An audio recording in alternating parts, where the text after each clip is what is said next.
네, 안녕하세요. 네, 10월 24일 매매 전략 시작하도록 하겠습니다. 지수 먼저 볼게요. 네, 코스피 나쁘지 않았죠. 약보합으로 좀 마감을 했고요. 마이너스 0.22%.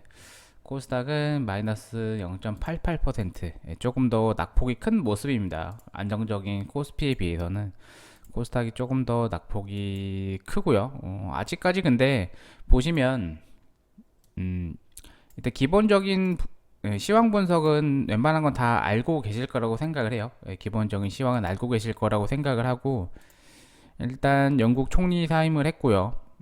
그러고 이제 연준은 아닌데 이제 연준에 속해 있는 그룹 중에 하나에서 이제 금리 인상을 0.75%를 유지할 필요는 없을 것 같다라는 식 얘기가 나왔어요. 지금 연준도 아마 느끼고 있을 거예요.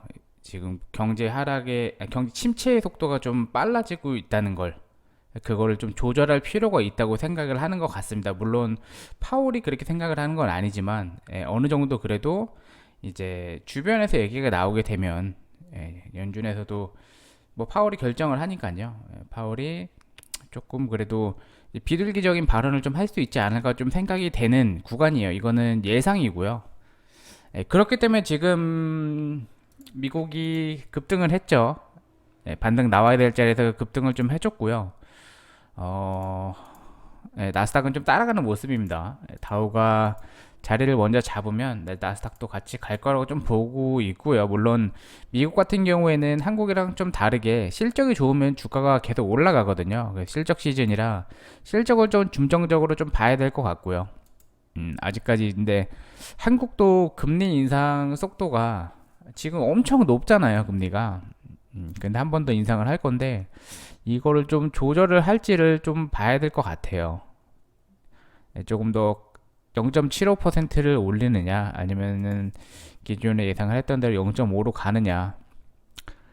지금 심각한 거 한국 같은 경우에는 심각한 거는 저번에 말씀을 드린 적이 있는데 이제 모역 수지 요게 되게 중요합니다. 이게 지금 적자가 나고 있어서 이게 고환율 때문이거든요. 환율이 좀 잡혀야 되는데 환율을 잡으려고 금리를 올렸는데 좀 드라마틱하게 내려가진 않아요. 근데 예전에도 이런 비슷한 일이 있었을 때 환율을 잡으려고 정책을 썼었는데 환율은 만약에 이렇게 올라가잖아요. 천천히 올라왔는데 이렇게 급락하진 않습니다. 환율은 천천히 내려가는 모습이 항상 나왔었기 때문에 지금 천천히 내려가고 있는 거고요. 금리 인상을 만약에 한 번 더 하게 되면은 환율은 조금씩 내려갈 거라고 좀 보고요. 그러면 지금 이게 환율이 올라간 만큼 지수가 떨어졌다고 만약에 생각을 하면 물론 여러 가지 이유가 있겠죠. 유동성 공급을 했었고 뭐 러시아 우크라이나 전쟁도 있었고 이런 것들 때문에 안전자산으로 좀 자금이 쏠렸는데 지금 환율이 만약에 잡히게 되면 이제 이런 악재들은 아직 해소는 되진 않았지만 조금씩 그래도 나아지고 있다고 생각을 하거든요. 처음에 받았었던 그 충격하고 지금하고는 받아들이는 게 조금 많이 다릅니다. 시장에서도. 그 전쟁이 장기화되고 있기 때문에 슬슬 좀 종료까지는 아니더라도 그래도 평화적으로 좀 해결할 수 있지 않을까 하는 얘기들도 나오고 있어요. 음, 그렇기 때문에 만약에 이렇게 악재들이 좀 하나씩 해소가 되면 제가 이제 한국 지수 같은 경우에는 예전에도 말씀을 드렸지만 이제 바닥인 것 같다라고 말씀을 드렸죠.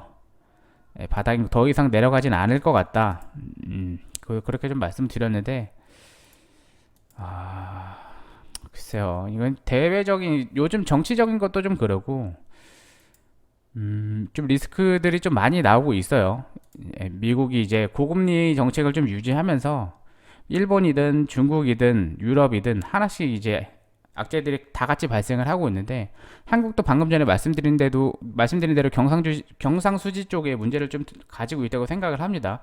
지금 유튜브에 올리진 않았었는데 전에 말씀을 한번 드렸지만 제가 이제 고환율이 좀 유지가 되게 되면 이제 기업들이 적자가 좀 발생을 하게 되고 이제 뭐 부실한 기업들이 하나씩 이제 도산을 하면서 이제 줄도산 얘기가 나올 수도 있다라고 좀 말씀드렸는데 뭐 레고랜드도 그렇고 지금 고금리가 좀 나오면서 기존에 이제 뭐 유보율이 높지 않았던 기업이나 부채율이 좀 높았던 그런 기업들은 조금씩 좀 많이 부담을 느끼고 있는 것 같아요. 지금 구간에서. 그렇기 때문에 조금 빠르게 이제 시장이 좀 안정화되길 바라고 있는 자리고요. 그렇게 되면 저점이라고 생각을 했던 요 자리를 이탈을 하지 않고 상승을 충분히 할 수 있다고 좀 보고 있습니다. 네, 이번 달에 뭐 이대로 마감을 해도 나쁘진 않을 것 같아요. 이번 달엔 월봉은 이대로 좀 마감을 해주고, 네, 주봉 같은 경우에는 보시면 일봉은 조금 힘들잖아요. 위아래로 등락폭이 좀 있는데 주봉 같은 경우를 보시면 바닥을 좀 다지고 있는 모습이에요. 예, 물론 여기서 상방으로 좀 치고 올라갈 자리도 있지만 만약에 상단으로 올라간다고 하면 저항 구간이 2300이 될 겁니다. 예, 여기가 만약에 지금 여기 그려드린 요 라인대를 안 깨면은 충분히 여기서 역회된 숄더 자리를 만들 수 있는 자리거든요. 이렇게 한 1, 2년에 걸쳐서 충분히 상승할 수 있는 구간대라고 좀 보여지고요. 뭐 외국인들이 봤을 때는 뭐 이머징 마켓이긴 하지만 그래도 한국이 선진국이잖아요.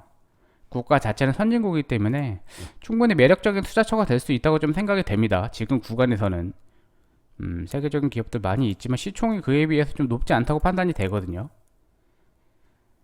외국인 매수가 좀 들어오면서 하단에서 좀 매집을 좀 해줘야 이런 식으로 충분히 올릴 구간이 나오잖아요. 그렇기 때문에 뭐 개인적으로는 이런 식으로 올라갈 거라고 좀 보고 있는 자리긴 한데 잘 가지고 좀 바래야죠.